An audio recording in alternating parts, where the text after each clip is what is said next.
¿Cómo va? Bueno, les voy a grabar un video para el trabajo número 10 que subí el trabajo pensando en que en las clases, en las clases presenciales iba a poder explicar, pero me di cuenta que no todos van. Entonces, bueno, directamente les voy a grabar el video para que llegue a todos, ¿sí? Bueno, el trabajo es el número 10 que empezamos con un tema nuevo que tenemos de acá a fin de año porque es larguísimo. Porque es todo lo que es la última parte de la mecánica, que es trabajo, potencia y energía mecánica. Yo lo voy a ir diciendo por parte.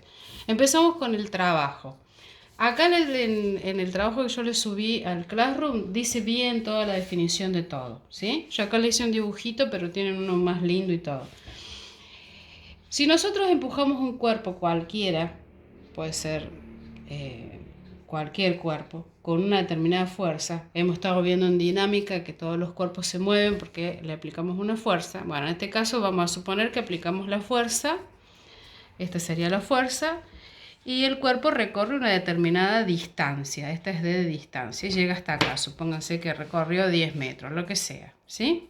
Bien, pero fíjense que la fuerza, en este caso, la dirección de la fuerza con la dirección del desplazamiento forma un determinado ángulo. Yo le llamé tita, pero puede ser alfa, beta, cualquier letra griega. La tita es como una O con una raya en el medio, se escribe teta y se pronuncia con H intermedia y se pronuncia tita, ¿sí? Bien. El trabajo es el producto entre la intensidad de la fuerza aplicada al cuerpo para que se mueva y llegue hasta acá, por ejemplo, por la distancia que recorrió, por el coseno del ángulo tita. El coseno ustedes lo vieron en tercer año cuando vieron la solución de triángulos rectángulos. Es muy simple, no les voy a complicar. En la calculadora, inclusive hasta los celulares ahora traen las funciones, ponen cos del ángulo que les tocó y listo. Entonces, producto entre la intensidad de la fuerza, la distancia recorrida y el coseno de tita.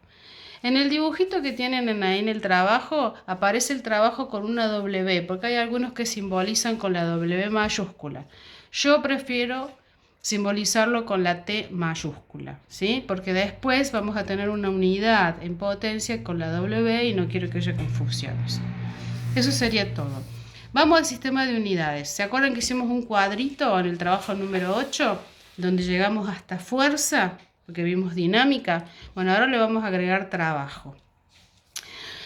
Los dos sistemas que estuvimos relacionando era el MKS, que recuerden que se llamaba así porque la longitud se medía en metros, la masa en kilogramos, el tiempo en segundos, y el sistema técnico, que también la longitud se mide en metros, el tiempo en segundos, y lo que vimos que la fuerza se medía en kilogramos fuerza, ¿sí? Y en el MKS en newton.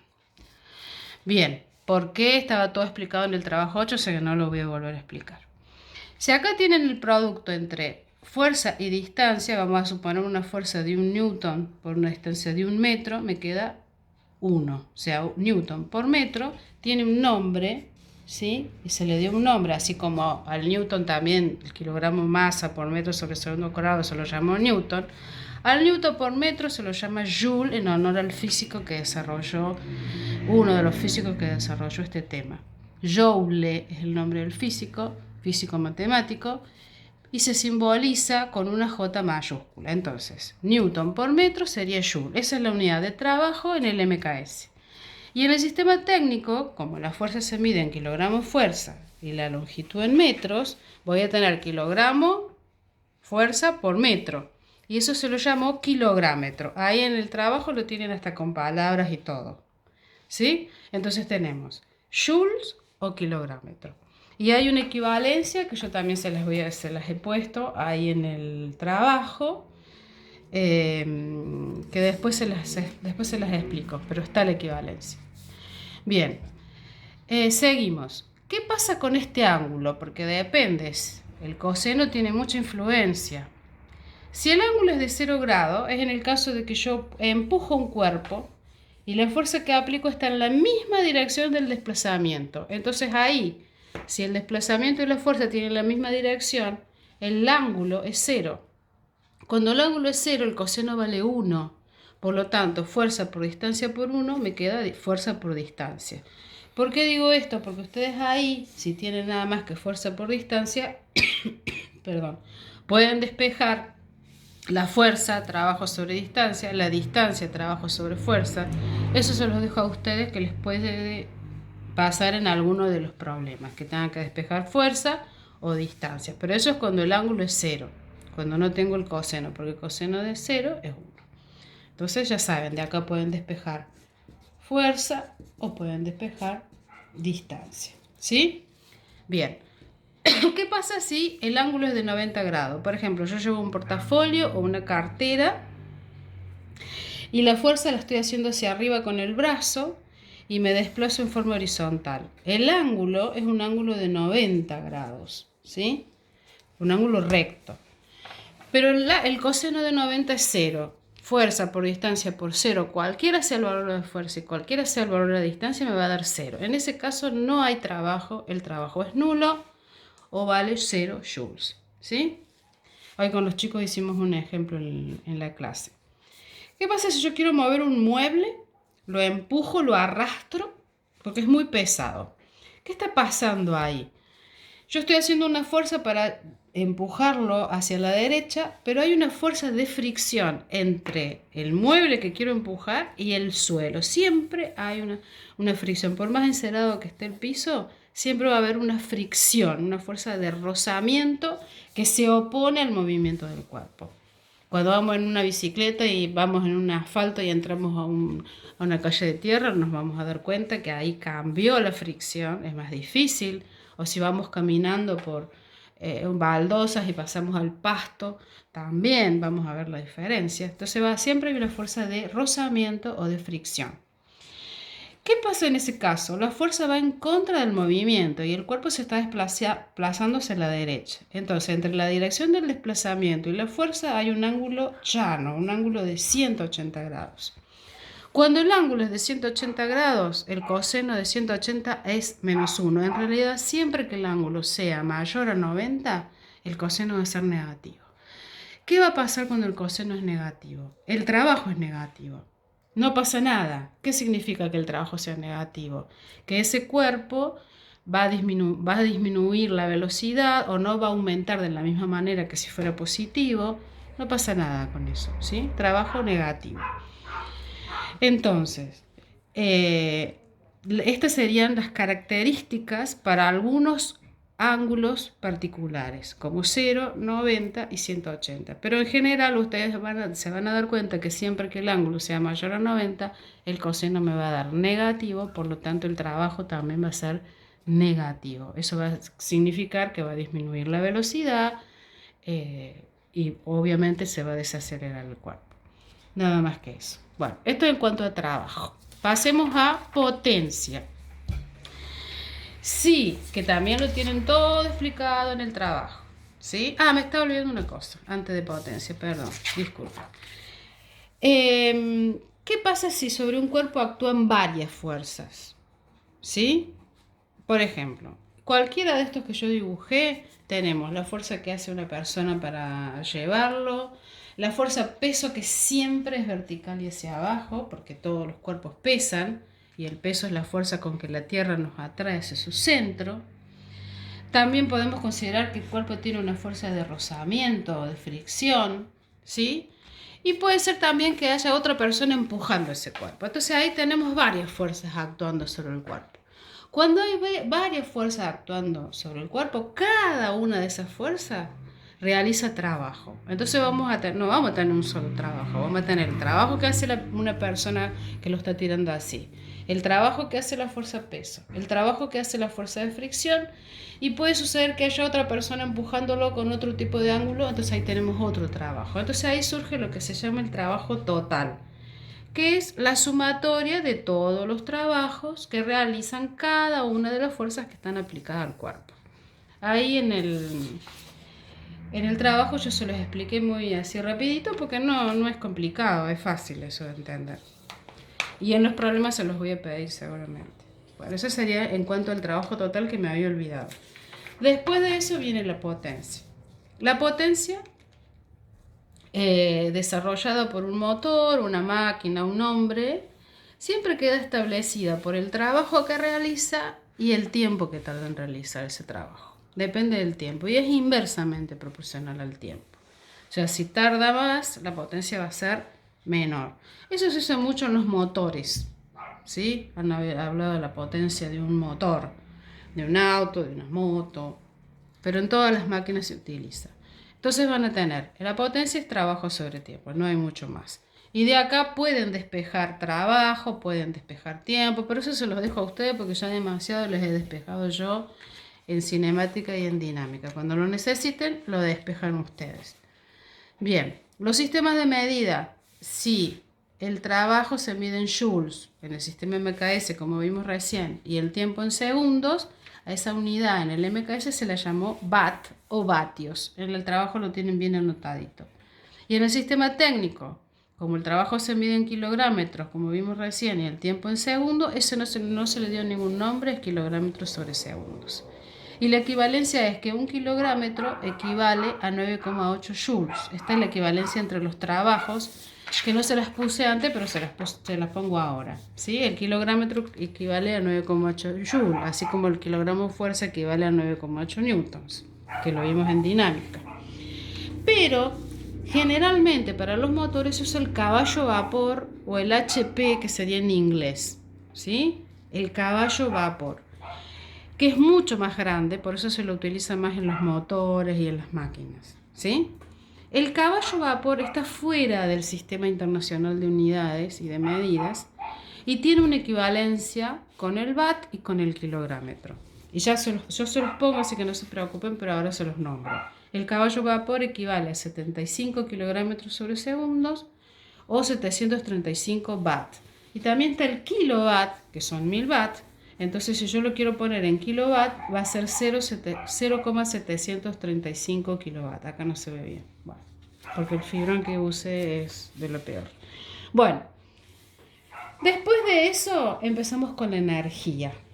¿Sí? Vamos a sacar esta hoja. Empezamos con la energía. ¿Qué es la energía? Pero nosotros vamos a concentrarlo en energía mecánica, no vamos a divagar con la energía solar, la eólica, la evaporación y todo lo demás, porque nos vamos a concentrar en la mecánica.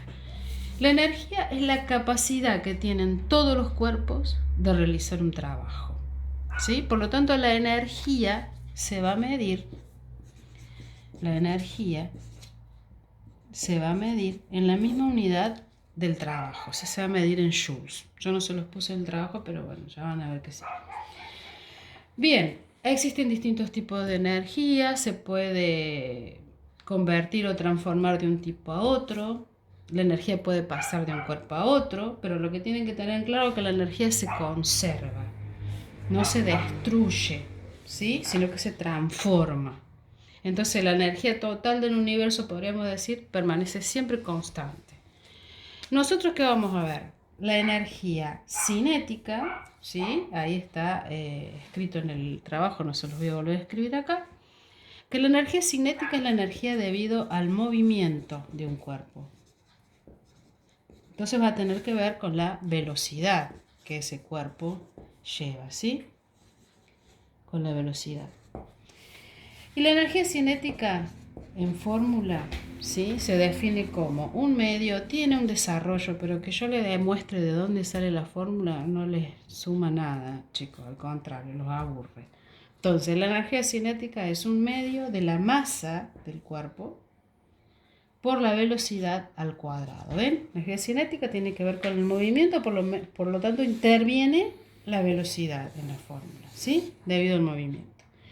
Y hay otra energía que es la energía potencial, ¿sí? La energía potencial o la energía potencial gravitatoria que se llama, que tiene que ver con la posición. Porque recuerden que la Tierra nos atrae hacia su centro debido a la propiedad del planeta que es la gravedad, ¿sí? Entonces, mientras más alto esté el cuerpo, mayor energía potencial va a tener, ¿eh? Supónganse el ventilador de techo. Está quieto ahí en el techo, tiene una determinada altura hacia el piso, ¿sí? Esa es la energía potencial que tiene el cuerpo, en potencia de ser desarrollada, que tiene que ver con la masa, obviamente, con el peso y con la altura en la que se encuentra. La energía potencial es igual a la masa por la gravedad, que también podríamos poner peso directamente, porque sabemos que el peso es masa por gravedad, por altura, la altura en la que se encuentra. O sea, la distancia que va a recorrer si ese cuerpo se cae. Si yo me subo y corto los cables y hago que el ventilador se caiga al piso, a medida que va moviéndose, va aumentando su velocidad. ¿Sí? Si lo pudiéramos ver en cámara lenta. Va aumentando su velocidad, pero va perdiendo altura. O sea que va aumentando la energía cinética y va disminuyendo la energía potencial. ¿Sí? Es como el dibujito este que yo les puse acá. Supongamos un cuerpo que está arriba de un techo, una determinada altura. Mientras está quieto, tiene toda esta altura. Tiene masa, está actuando la gravedad, porque estamos en la Tierra, este es el suelo. Entonces ahí la energía potencial de ese cuerpo es máxima, cuando todavía no se movió. Cuando se empezó a mover, va a tener energía cinética, porque se está moviendo, pero sigue teniendo alturas. Entonces va a tener también energía potencial. Quiere decir que la energía total del cuerpo va a ser la suma entre la cinética y la potencial. Esa es la energía mecánica. ¿Sí? Sigue moviéndose, acá va a tener menos altura, o sea que va a ser más grande la potencial que la cinética. Acá es más... No, acá va a ir aumentando la cinética. Por ejemplo, a esta altura va a ser mayor la cinética que la potencial hasta que llega al piso y se queda quieto. Perdió toda la altura. Antes de tocar, un instante antes de tocar el piso, tiene la velocidad máxima. Por lo tanto, la energía cinética es máxima. Fíjense, antes de moverse la potencial es máxima y antes de tocar el suelo la cinética es máxima. Pero en todos los puntos, la energía mecánica es la suma de la cinética más la potencial. Una se va transformando en la otra. Nada se pierde, todo se conserva. Esa es la conservación de la energía, el principio de conservación de la energía mecánica. ¿Sí? Bien, yo se los puse muy simple, sin mucha vuelta, acá se los explico bien, con un ejemplo práctico, ¿sí? Pero recuerden, entonces, antes de moverse recuerden el ejemplo del ventilador, energía potencial máxima, masa, como habíamos puesto, por gravedad, por altura, o peso por altura. Después empieza a moverse, entonces empieza a ¿qué? A haber velocidad, entonces ya hay energía cinética, va disminuyendo la potencial porque disminuye la altura. Pero aparece la cinética y va aumentando la cinética hasta que en un instante antes de tocar el suelo, la cinética es máxima y la potencial es cero. Y acá antes de moverse, como no hay velocidad, la cinética es cero. Pero después en cada punto hay cinética y hay potencial. Si pudiéramos poner todos los puntos, en cada punto hay cinética y hay potencial. Pero siempre la energía mecánica en todos los puntos es la misma. O sea, la energía mecánica se conserva, ¿sí? Eso no se los aclaré en el trabajo, les puse directamente la definición. La energía mecánica es la suma de la potencial más la cinética, pero antes yo ya le había puesto que la energía se conserva. O sea que bueno, esto es la conservación de la energía mecánica. Por lo tanto, la energía mecánica se conserva, como yo les puse antes en la definición de energía, yo les había puesto la energía total del universo permanece constante, o sea, no se destruye, sino que se conserva, ¿sí? Entonces, vamos a poner así, permanece constante la energía mecánica, ¿sí? Bien, lo van a leer ustedes ahí porque habla de la energía en general, pero se supone. Yo en realidad no les aclaré mucho esto para no darles tanta vuelta. Y apenas terminen esto, empiezan con las actividades prácticas, que son los primeros problemas, y después les daré otro trabajo con más problemas para que comiencen a practicar. No les puse demasiada explicación, o sea, les di una parte teórica porque yo pensé que en las clases presenciales les iba a poder explicar y darles más detalles. Pero bueno, me pasa que no, que me dijeron que era hasta esta semana, después cortamos. Entonces, para que no se pierda y encima hay chicos que no van, les hago este video. Bueno, espero que entiendan, chicos. Nos vemos. Un abrazo.